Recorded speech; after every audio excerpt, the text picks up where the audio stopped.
તો બીજી તરફ કાશ્મીરમાં સેનાનું મોટું સર્ચ ઓપરેશન। પૂંછમાં ભારે બરફવર્ષા વચ્ચે સેનાને સફળતા મળી છે।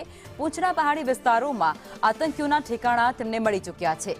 સેનાની રોમિયો સ્ક્વોડે આતંકીના ઠેકાણાને ઝડપી પાડ્યા છે। છેલ્લા ઘણા દિવસોથી આ સર્ચ ઓપરેશન હાથ ધરવામાં આવ્યું હતું, જેમાં ખૂબ જ ઊંચાઈવાળા વિસ્તારોની અંદર તે પ્રક્રિયા ચાલી રહી હતી અને તેમાં હવે આર્મીના જવાનોને મોટી સફળતા મળી છે। કાશ્મીરની અંદર જે રોમિયો સ્ક્વોડ છે તેણે આતંકી ઠેકાણાને ઝડપી પાડ્યા છે।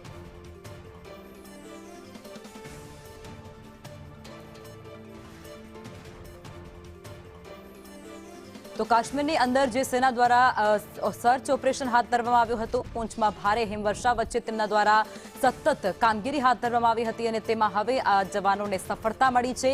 આતંકી પ્રવૃત્તિ થતા હોવાના અણસાર બાદ તેમના દ્વારા સર્ચ ઓપરેશન હાથ ધરાયું હતું અને આખરે તેમાં તેમને મોટી સફળતા મળી છે। આતંકી ઠેકાણા જે હતા તેમના પર તેમની નજર ગઈ છે।